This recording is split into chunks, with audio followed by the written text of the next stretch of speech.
Hello, this is Tony Heller from RealClimateScience.com, setting the record straight about the CDC and press war on America.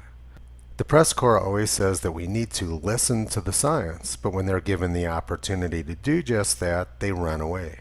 The press has no interest in science. What they're interested in is appeals to authority from government officials who will push their agenda. CDC Director Dr. Robert Redfield said this week more than 90% of the population remains susceptible to the coronavirus. And the former CDC Director Tom Frieden predicts close to 1 million people dead with herd immunity. Wow, 1 million dead, 90% of the population still vulnerable. Obviously we need a vaccine, Face the Nation says. But what these CDC directors are saying is complete nonsense. Deaths have been declining in the United States since the middle of April. In order to get up to 1 million deaths, we'd need to have a hockey stick, something like this. If there were 1,000 deaths a day, it would require almost 3 years to get up to 1 million deaths. A few days ago, the White House brought out Dr. Scott Atlas to explain what's wrong with what these CDC directors are saying and what the science actually says.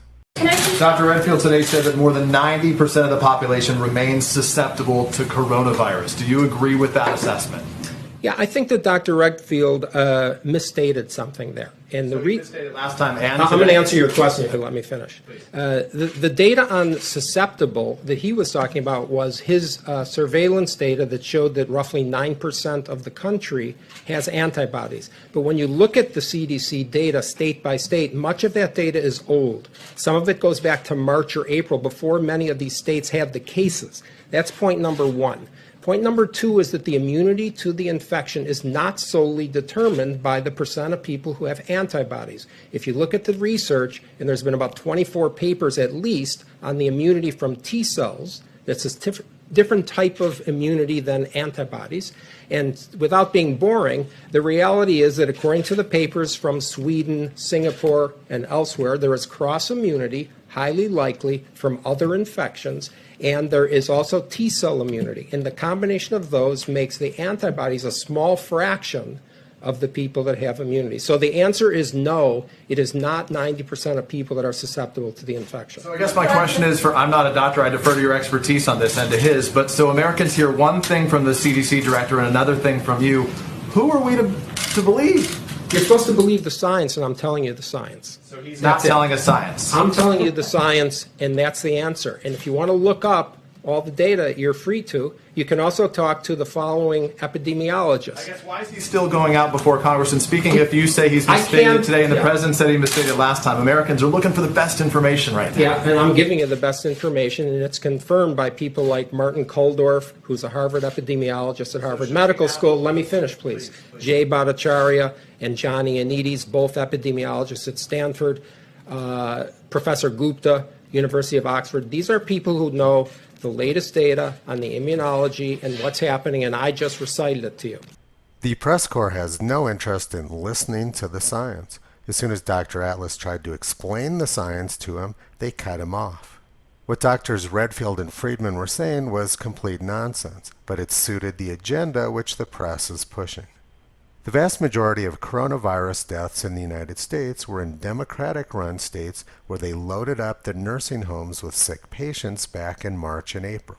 But those states like New York, where they killed thousands and thousands of grandmas and grandpas, have now achieved herd immunity. Very few people have been dying there over the past few months.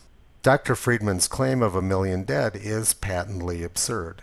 He claimed that President Trump is politicizing COVID-19 when in fact it's him who's politicizing the disease. President Trump is trying to depoliticize COVID-19 by bringing in Dr. Scott Atlas to explain the science.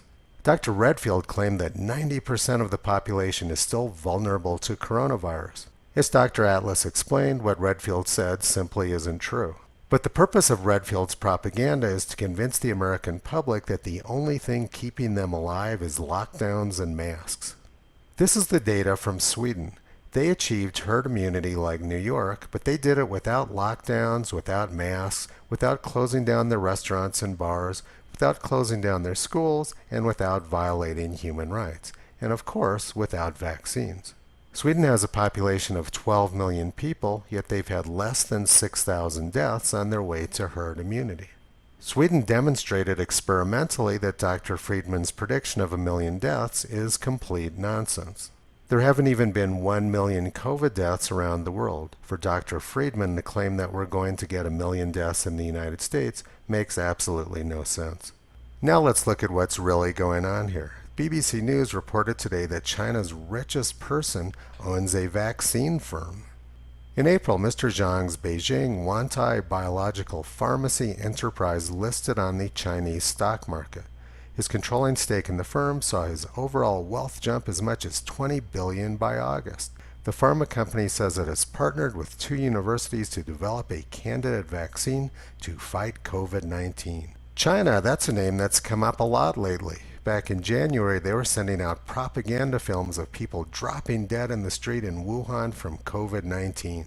And then China started sending out propaganda videos of people being locked up in their homes. This is where the idea of a lockdown came from, which became the basis of policy over most of the rest of the world. And further propaganda came out of China shortly thereafter. 21 million drop in China's mobile phone users suggests that millions of people are dying from COVID-19. The reality is that less than 5,000 people died in China from COVID-19, but they did do a great job of creating terror and panic around the world.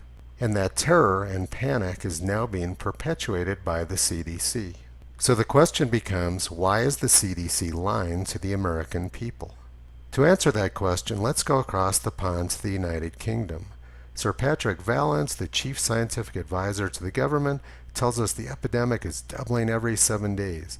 Thus, he calculates somewhat frighteningly that we'll have 50,000 new infections a day by mid-October and 200 deaths a day a couple of weeks later. But I graphed out his prediction here with the red dashed line, and it's complete nonsense. There's no way that's going to happen. The reality is that the United Kingdom, like Sweden and like New York, has already achieved herd immunity.